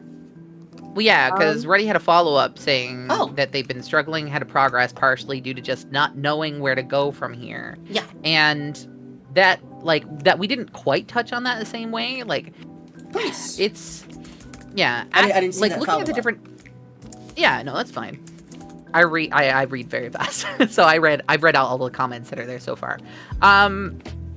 The thing with voice is there's so many different aspects of voice. And what I did was I plugged away at different ones at different times, and I found I hit a roadblock at a specific time frame on a specific topic. I'd switch topics, right? So, like, you know, if you get stuck at looking at things related to resonance, start working on pitch stuff, download a pitch tracker, and, like, do that. Just know that pitch isn't the end-all be-all. Pitch is only just an aspect of voice. And then moving on to, like, mouth size, and you get through that, and you're like, all right, tongue position. All right, well, you master that stuff. All right, you'll do, like, something else. Like, and you can always come back to them later. If you get stuck on a certain thing, just try tweaking something else, right? Try doing different practice exercises, and you know, it's not a linear path. The act of the doing voice training is not linear. It's so many different branching pathways that eventually get you to a goal, right? And sometimes you end up retreading the same path, and that's fine, right? Yeah. That's my opinions. Yeah. No, that vibes with me as well. Yeah, exactly. Mooney asks, not exactly on topic, but That's fine. how do you guys go about setting up for collabs or reaching out for collabs? So for me, I just kind of reach out to people that I kind of like have vibed with in their chats before, and I've started reaching out to people and be like, hey, would you like to be on for this specific like event that I'm gonna have, or would you like to be on for a specific stream? Would you like to hang out? But after the first time you hang out, don't really call it a collab, or don't really think of it as a collab, especially if it's someone that you're friends with. Yeah. Because the word collab just kind of like carries like a business connotation to it. Yeah. And it's almost like saying, hey, I would like to set up a business proposal with you. Would you like to do this at this time on this day? And you should just think of it as hanging out. So that's why I've taken to asking other content creators now, especially ones that I'm friends with, hey, do you just want to like hang out on or off stream? Yeah, Because exactly. Just some slide days in you don't want to stream. Some days you just want to hang. Yeah, exactly. And that's the other thing too, is like if you want it to be like a legitimate like friendship, then you have to make sure you're not only doing things on stream too. Like that's part of it too. But when you're finished, I'll go on to mine. And the other thing would be understand the wordage you're using for it as well. Yeah. Like don't go to someone who's partnered or something, be like, hey, I see you have a huge community and I'd love to do a collab with you. Oh my god. That can you would be a imagine? little Wow. that'd be kind of a Be a faux little- pas. Yeah, be a little I have fast. the opposite issue where the bigger somebody is, the more I'm afraid to even like talk to them. Even if there's somebody that I know is like my friend, like I still am like, oh my god, like, because I don't want them to ever feel like I'm using them in any way. I never want to be that person. I legitimately just think they're fun, and I want to spend time with them. And the anxiety is And, always there. Oh my god, it is, right? Like, I know a few people that are partner, and I chat with a couple of them, sure. But, like, you know, this is the most relatable thing, I would think. I had a friend recently that blew up. What I mean, when I say blew up, they went from, like, 30 viewers to right now, I think their average is around 400. Oh my god. In 3 months. So, like, they blew up. That's a dream. And it took me probably about 2 or 3 months before I DM'd them, right? And you know, I actually said to them, like, I haven't talked to them in a while because of that. Oh, you got a raid. I see. Hi, yeah. Runia. Hi, Runia. Yeah. Another one of our lovely Yeah. people who is a part of the Transcord. Yeah, exactly. Hello, and good night, Manty. I'll let you finish your thought, and then I'll welcome the raiders. Yeah, for sure. So yeah, for that, it was hard because, like, I was, you know, pretty good friends with them, and we chatted pretty regularly, and this happened, and I felt like I didn't want them to think I was trying to use their popularity that they had gained in any way. Like, I would show up to their stream, and they would like shout me out to like 400 and something people, and I would feel terrible about that. Even though I didn't ask them to, I'd just pop in and say hi, and they would do that. And I'm like, oh my god, no. Abort. And then I stopped talking in their chat for a while because I didn't want that. Because I didn't want them to think I was just popping in to say hi for them to use me. For me to use them. And it took a couple months before I messaged them. And it was only a week ago that I sent them a DM. And I was like, and it was because of Seahorse that I did this. Because Seahorse kind of like lit that fire into my ass to say that, like, you know, they probably feel bad too, and they probably want to reach out too. And I was like, okay, all right, I'm gonna do this. And we had an amazing conversation about it, and they actually had felt kind of isolated because a lot of people had done that. A lot of people had stopped talking to them, not just me. So that's, you know, a little bit of a wake-up call, I guess, in that sense, right?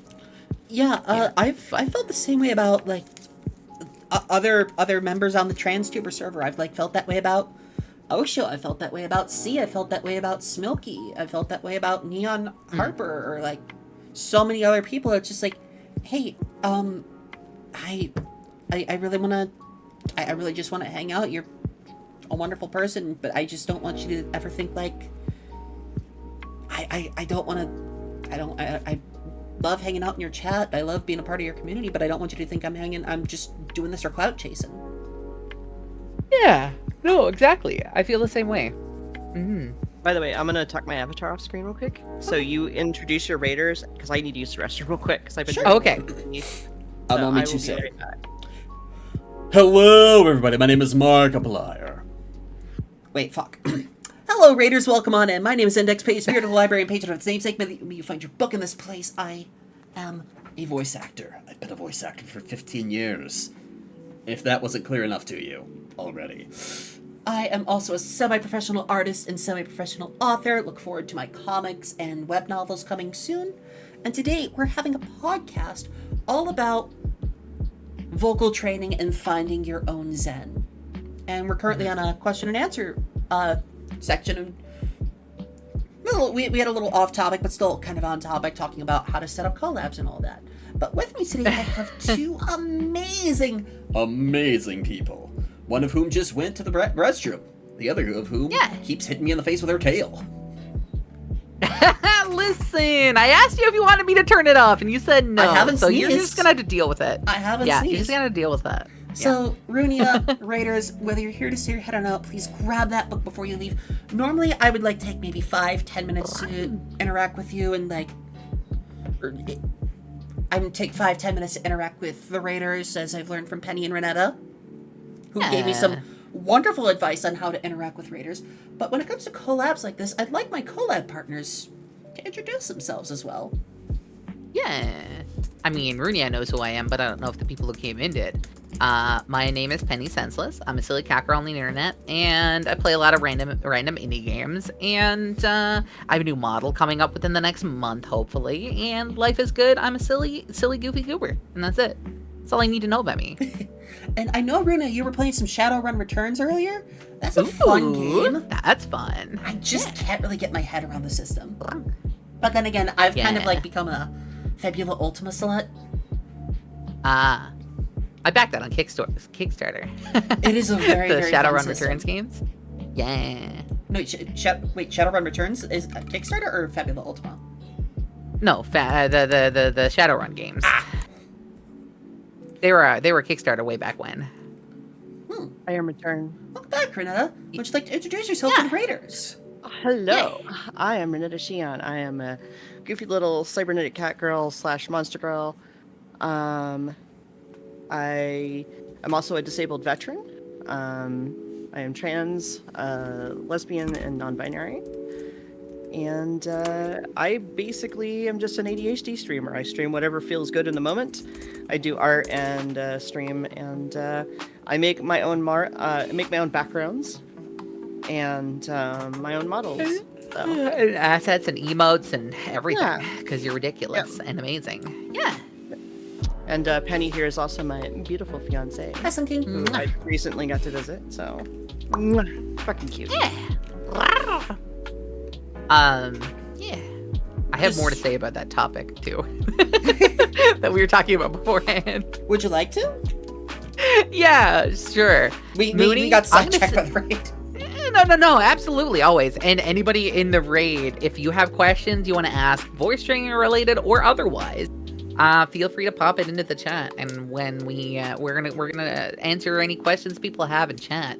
Like that's 110% what we want to do. But yeah, Mooney, I'm gonna say one of the most relatable things ever.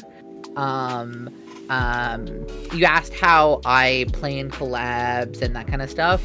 The thing about that is I don't, because I'm afraid of asking anybody to collab with me for anything, regardless of size. I only collab with other people that ask me to do things. I don't initiate myself because I'm always afraid they're gonna say no. And I'm always afraid that I'm just gonna be an inconvenience. I'm always afraid they're thinking I'm using them for clout or as some type of like tool, when the reality is I just want to play games with my friends and have a good time. But to this day, I can count on one hand the amount of times I've actively gone out and asked somebody to collab with me. One hand. And I've been streaming since 2022. Damn. So is that relatable or is that relatable? All right. I might find myself on the opposite end of that spectrum. Yep. I have been. What the heck's going on with my model here? Hold on. Yeah. A sec. I do not know what the crap happened there. Okay. I have been collabing with other people since the very first time I streamed. I have never stopped collabing with people. Ever. And that's because my personal strength is in having social groups and social situations and keeping people talking about whatever silly things pop into their head. So, like, you know, what I can say about planning collabs is, honestly, this is going to sound weird. Don't. Make friends with other people who are streamers, and then basically play games with them, vibe with them, and if you vibe with them, say, hey, would you like to play that game we liked again, but do it on stream this time. Build fair. the relationship and the connection first. Worry about collaboration second. That's what I would say. As somebody who's literally never not collabed. Every Like- single stream, you have a live chat that select people are able to just pop into freely whenever they want.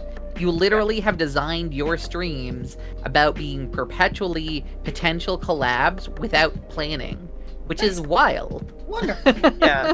Because basically, like, you know, streamer friends start to accumulate in my server, and I give them a very specific role that they can pop into my live chat if I trust them and I know their vibes. And I've had a lot of people, a Seahorse including, on my stream before. Just because Yours I is just awesome. I basically live my collab life like an open door friendship. Yeah. And that works for me. I guess that's another point too to make, is just to do it in the way that works for you. Find the way that works for you and do that. Because, you know, everybody has their own different approach to it. Mine is to never approach and be approached instead. I would like to collab if we find a good Diablo-like Penny, I would like to collab that with you sometime. Wow, imagine my fiance asking me to collab with her. Isn't that scandalous? What are we gonna do? I mean, you're always on my stream anyway, unless there's something going on, so... Yeah. Renetta, you have a That's question. Sun King asks, what is your character? What is your model? Wow! Maggie. Hi, Maggie. Ouch. Wait, who was that that asked, and who was Sun it toward? King. Sun King It was is towards asking you, you, Renetta. Renetta. Oh, okay. Specifically. Yeah. So, well, first and foremost, I am... Hold on. Let me switch to Neons, so that I can do this without making my tabs have a connection. First and foremost, as soon as it swaps over, I am a cybernetic cat girl. The monster girl thing is kind of an aesthetic, so I'm kind of something of a cybernetic monster cat. I may eventually just kind of rebrand in that direction. And if you want to know why that's the case, it's Penny's fault. Yep. Yeah. It's entirely Penny's fault. infectious. My God. character is basically just me, but in kind of an idealized VTuber form. I'm I announcing joke my that I'm- rebrand into Cat Girl. Yeah. Wait, Well, you're gonna rebrand my the cat new- girl? No. Ew, woo. My new design? Strawberry Cowlico Cat Girl. I love can't that. wait. Ah, it's so good. Actually, Andy! wow, Andy. Wow. Two of my moderators are in chat right now. Oh my god. Andy, you know what?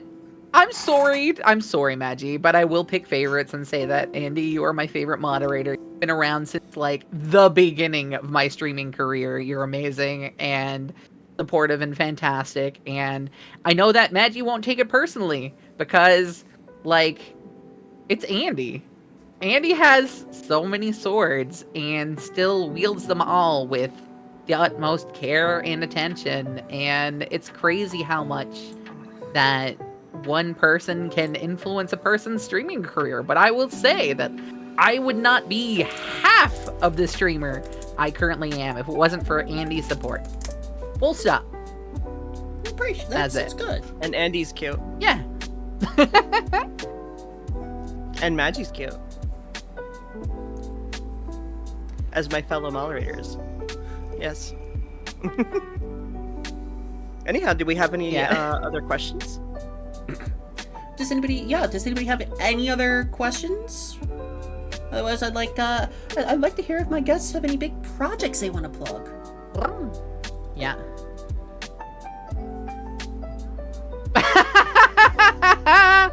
That was unnecessary. Excuse me. You try to call me out on another stream and put me on the spot, and you don't expect me to deliver? I will not back down from any challenge. Speech Listen 100, here. Destruction 100.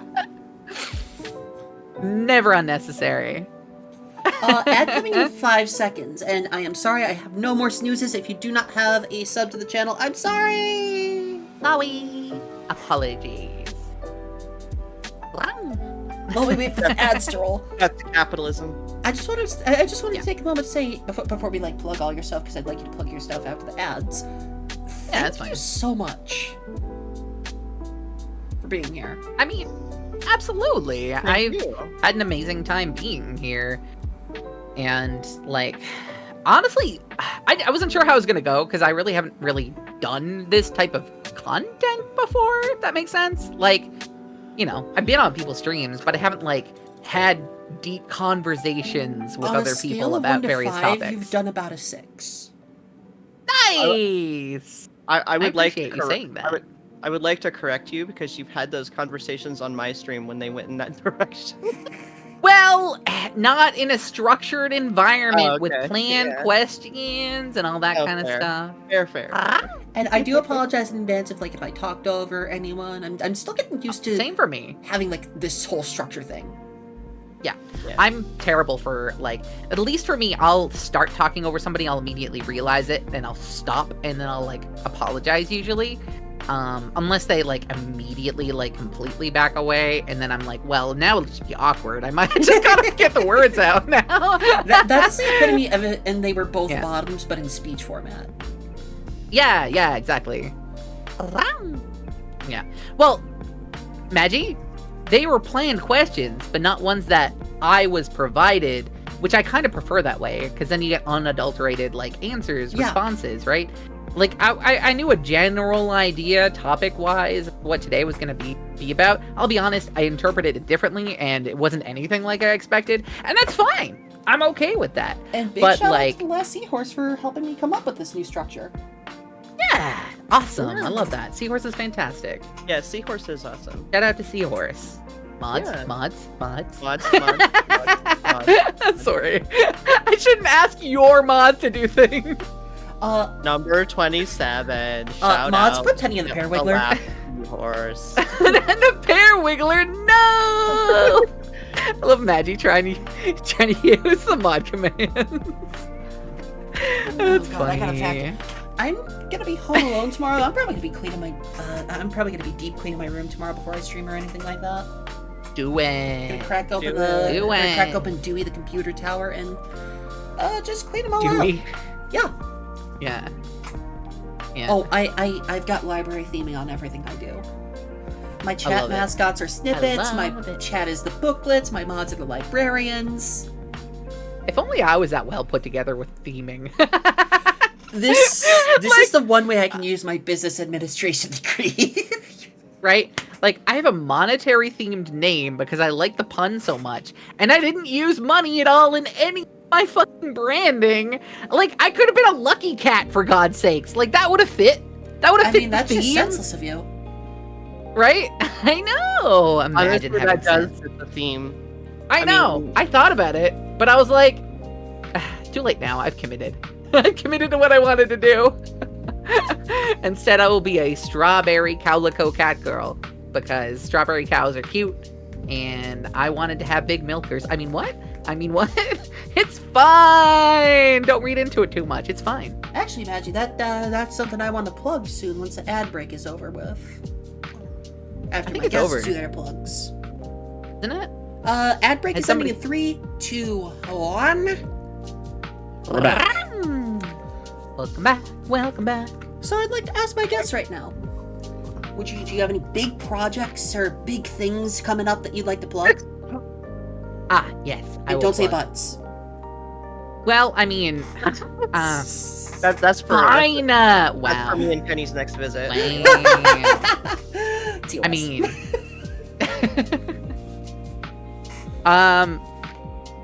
I have a model debut coming within the next month, but I don't know when it's going to be exactly, because I've been kind of like really lax on letting my rigger kind of just like work on it and let me know when it's ready. Not setting a specific deadline, mostly because they're doing a great work and I don't want to rush them on it. But yeah, I see that sub. Thank you for the sub to Index, Maggie. Your little Heck yeah. sub badge evolved. If you look at your sub badge, and Dude. you can change like between the different milestones now. You've got 2 different sci-fi snippets now. Your sci-fi snippet has evolved. Hey, cute, love it, love it, love it. Yeah, love it. I'm excited for the model. I've seen sneak peeks of it, and oh my god, it's Yeah. so cute! I know, it's so cute. Like, I'm going all out. Like, I have like new assets completely from the ground up. I think the only thing I haven't done yet is like the bit alerts and stuff, but I'll probably change those and add some to that when I get my ass around to it. You ever And I seen think the I'm first gonna take. Despicable Me? Pardon? Have you ever seen the first Despicable Me? I have not. Okay, well, when I first saw your model, I was just like, it's so fluffy! Okay, I know that meme. The what do you call it? It was the like unicorn plushie. Yeah, right? the little girl shaking the unicorn Yeah. plushie. She's like, it's so Yeah. fluffy! I know, I'm so excited. But yeah, I have new assets for all of that. And we, to be determined, sometime in the next month, we'll probably be doing another raid train for the Transcord. So Sign that'll me be up. fun. Yeah. So The summer months that'll are be good announced on for- social media and stuff. Yeah. The Yeah. summer months are pretty good for streamers because there's a lot of new games coming out usually. Yeah, exactly. So we'll probably get our asses in gear and start planning that soon. Do you have anything you'd That's like it to for plug, me. Well, I mean, I do a seasonal update periodically, but really a lot of my stuff's just kind of spontaneous. I have a lot of stuff that's kind of cooking, but it might not be ready until like birthday stream time coming August. So I'd say that's probably the only really big event I have coming up aside from us doing Ray Train with the Transcord. And Penny has just about pushed me over the edge as far as like making the decision to actually do more with the birthday stream than just being live on my birthday. And I also kind of Sorry. realized something, and this kind of goes back to the question about collabs from earlier too. Having a donathon or a subathon or like a bidathon isn't just, you ask, because it's, I mean, I guess in some ways it is you asking your community for support, but also like people are gonna throw money at you whether like unless you literally make it physically impossible for them to do it, they're gonna do it anyway. Yeah. And so you're just giving them the opportunity to show their love and affection for you as a streamer. And if you don't have occasional like events like that, then you're basically telling your community that's like, I don't want you to help me. I don't want you to show your love in this way. And I should try and set up that's more kind of those. why I'm starting to lean towards it a little bit more. Yeah. Because it's not all just about me, the streamer, saying, Yeah. hey, I'm having a subathon, donathon. It's about my community. You know what I mean? Yeah.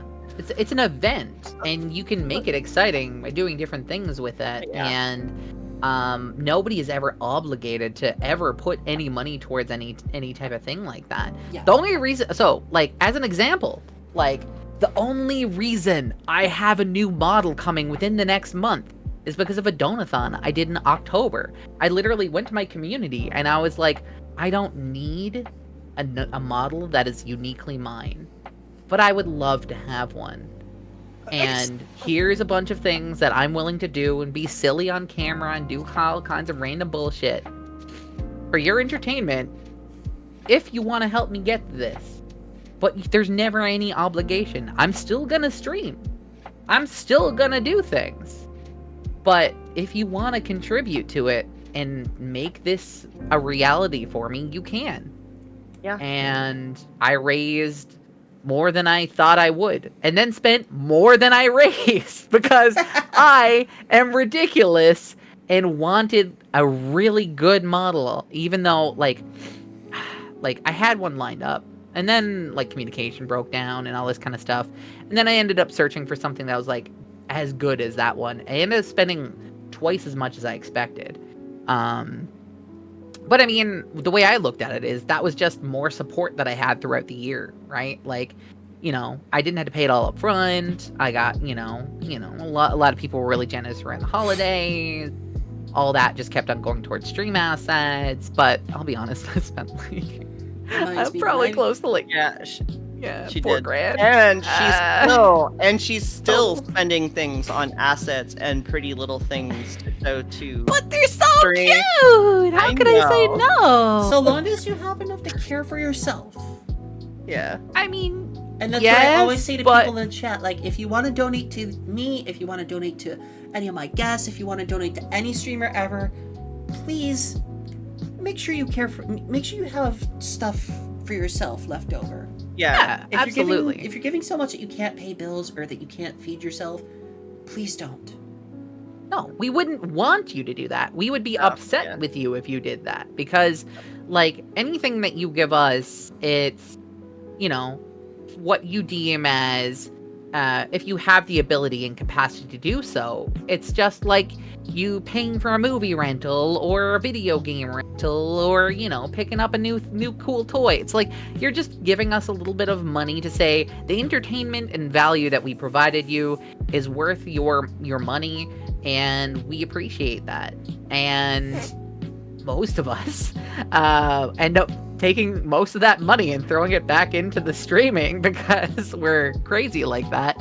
And or throwing it at our friends.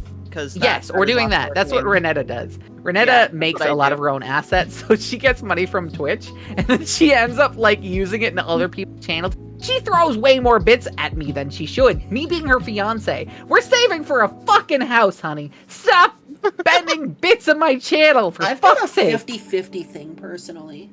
I put 50% of what I get monthly from Twitch and Patreon into savings, while the other 50% will go into like my new budgets that I have up here. Like, I want to get a new model, but if you guys want to help expedite that, you can donate to the channel. Or hey, I'm gonna eventually pay these TTRPG artists, but if you want to expedite that for their page, it can help with that.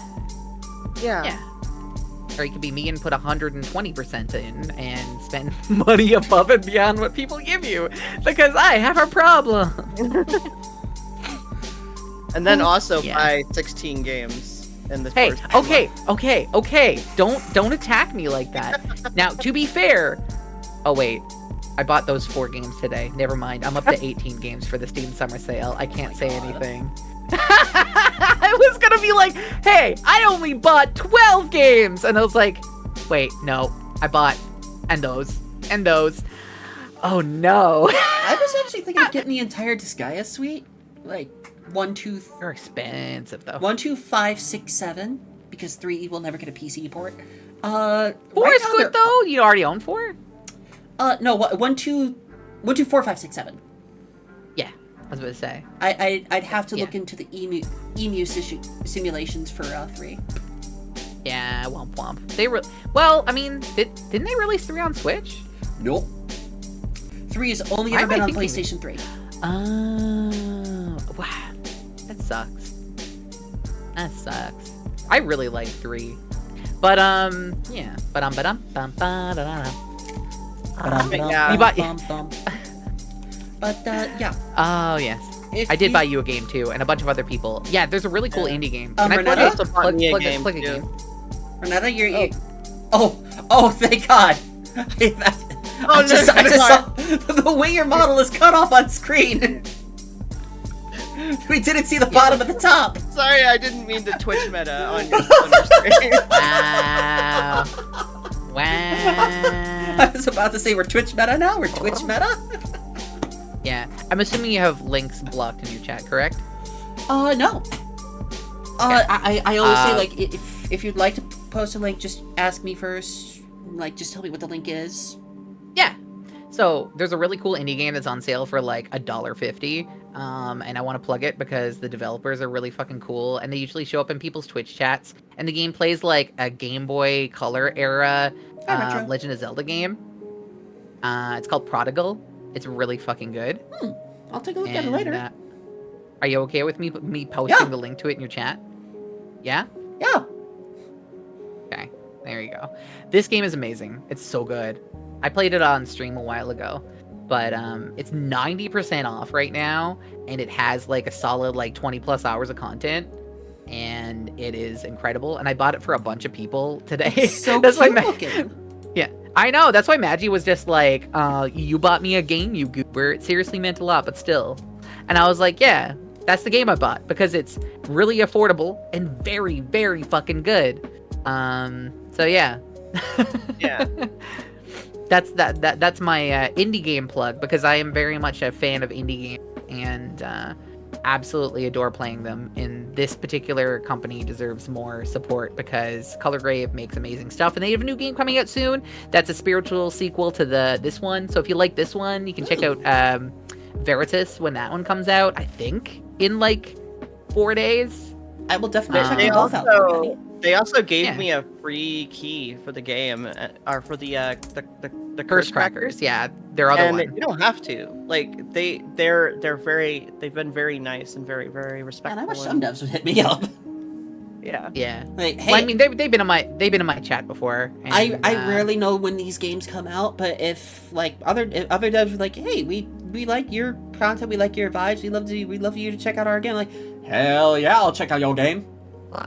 Well, I had a rough day, and I posted about it on Twitter, and like one of the devs actually like sent me a Twitter DM about my content being like really good, and that like I didn't do anything wrong, and they were like giving me all kinds of like pep talky stuff in my DMs, and I was like, that's so fucking sweet. Aw. That's adorable. Yeah, I don't know. But, I really like that.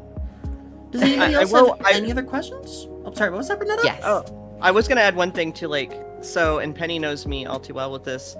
Anytime I have any kind of event, there's always a new model involved. Yeah. And new assets and new buttons to press. So, Yeah.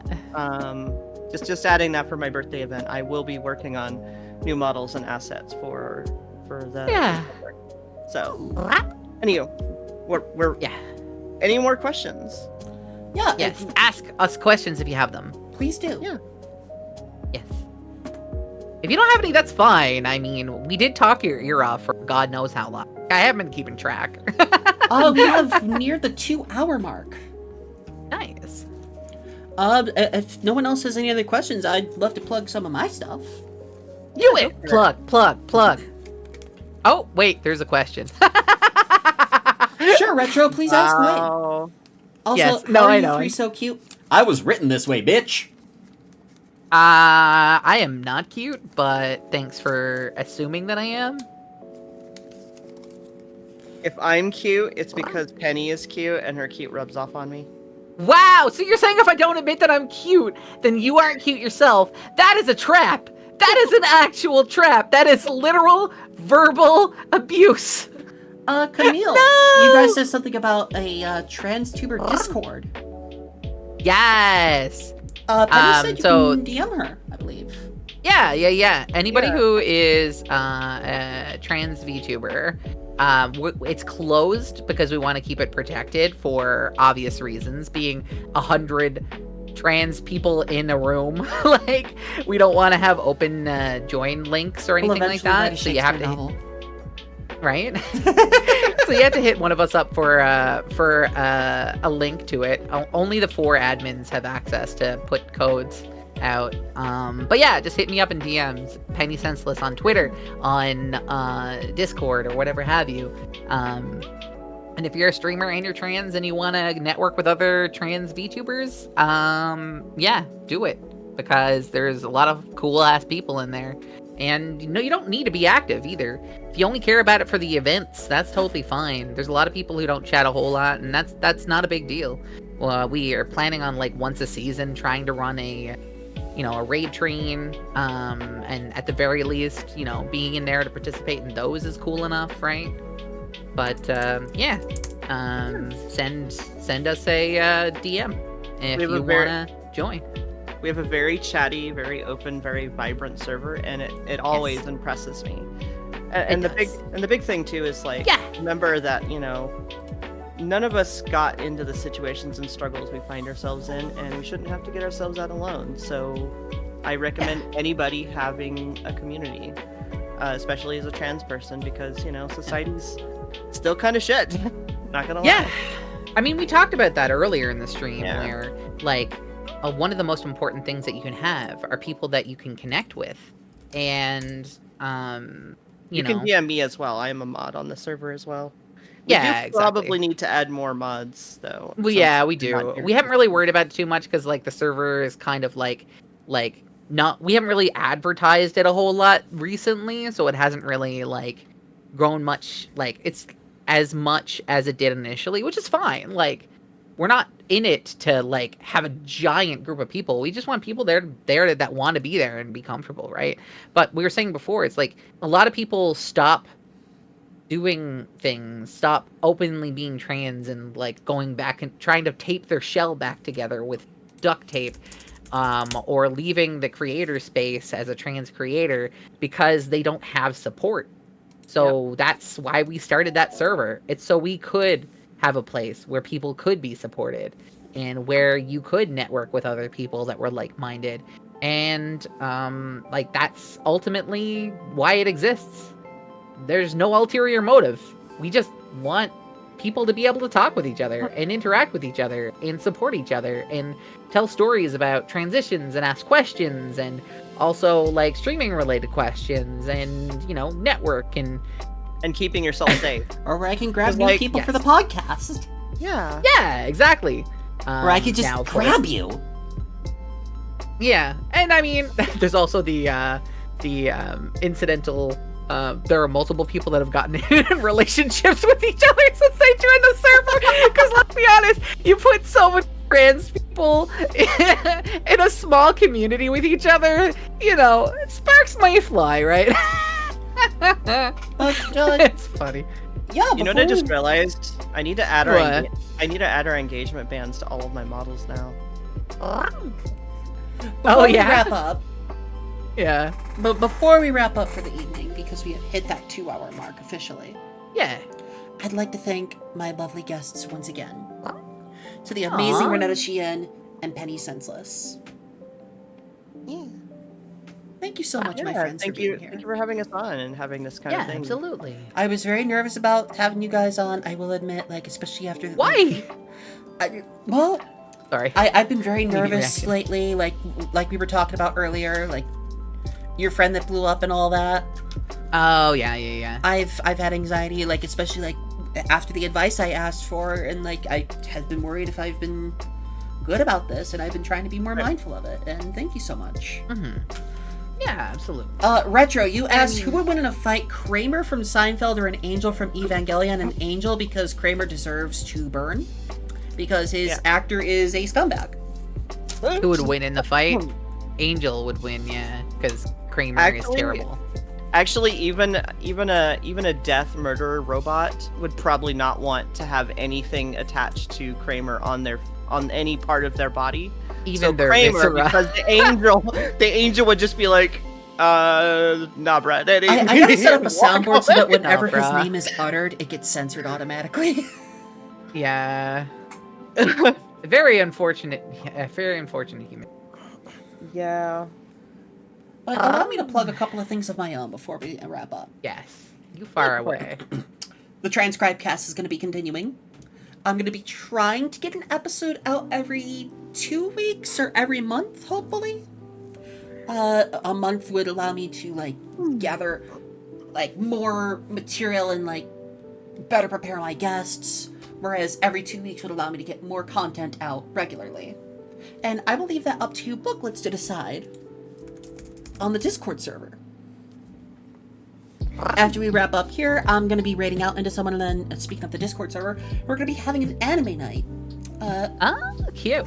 I'll mention what we're Nice watching after I anime. end the recording. But YouTube, Penny's anime. and everyone in the chat, please look forward to a few things coming soon. Yeah. Two light novels I am working on. One Oh, titled No shit. More Witches. One titled Risekai. I have love a that. feeling what that is. And Yeah. No More Witches, the best way I can describe it is this. 250 years ago, witches were hunted to near extinction. In a last-ditch effort to save their lives, they flooded the world and supposedly died out with the rising waters as humanity fled to a life on city-sized flotillas. In the aftermath, expediters take on a number of tasks from mundane chores to hunting treasures with hopes for the future of finding habitable land. Willow Fields, a wannabe expediter herself, is no exception to this dream either. The story unfolds during her commute to her latest training job, where she crash lands into the office of her boss and learns that witches are not quite as extinct as once thought. With the chance to learn the history of the world at her fingertips, it takes this chance to learn what no other person has before.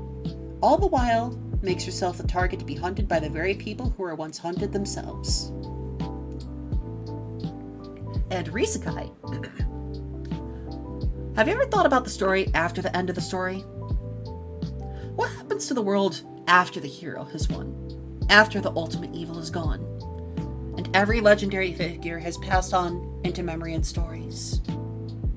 Have you thought about what would happen if that hero was brought back a second time? join the tale of, still working on a character name, as they are brought back with flashes of their past lives strewn together in the fever-pitched dreams while trying to discover the purpose of being brought back into a seemingly peaceful world. Who or what lurks in the shadow that brings about the need for another hero? That And sounds those- interesting. Those are my 2 light novels that I'm very much excited to work on. Nice. Duh. I'm also working on a couple of webcomics as I, open up into art commissions and, discover my art style and all that. And one is just going to be little snippets of the library, little 4-panel comics of, me, Pamphlet, and other various librarians getting into shenanigans in the library. And another project that I'm going to be keeping under wraps for now. Ooh, mysterious. And speaking of other big projects, please look forward to the return of Derpage with my lovely guests, who we play with the Fabula Ultima system, the TT JRPG, with a very anime-inspired world. And look forward to the second version of Derpage coming out soon, called School Days. I'm very excited for both of those. But, YouTube, thank you for being here. We'll see you in the next one. Yeah. Bye-bye, YouTube.